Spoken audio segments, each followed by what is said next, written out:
Welcome to SlapBall. This is a fast-paced, hand-tracked mixed reality game built in Unity for the MetaQuest 3.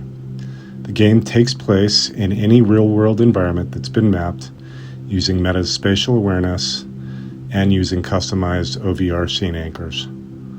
During runtime, the walls, floor, and ceiling of the room are recognized and assigned mesh renderers and colliders, allowing the virtual game objects to interact naturally with the physical space. The player's primary tool is the SlapBall.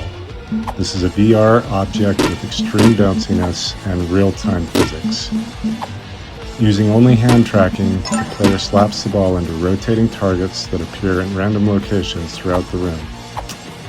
Each successful hit destroys the target and spawns a new one, with rotation speed and movement increasing each time.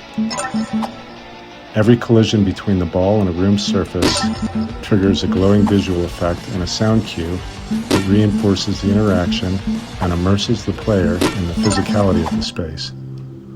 The ball also includes a recall mechanic, such that when the player closes their left hand, the ball zips back and hovers just off of their fist.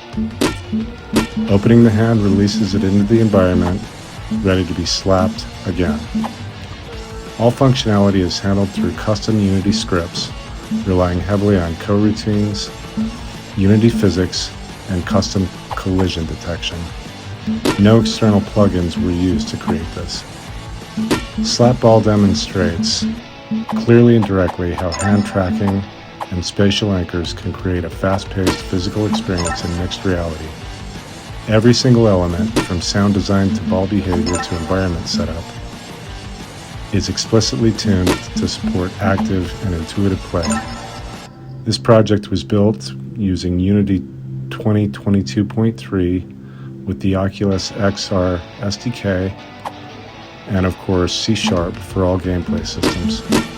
It runs fully on a headset and was optimized for demo portability without reliance on persistent room mapping, meaning it can be moved to other rooms. I'm currently working on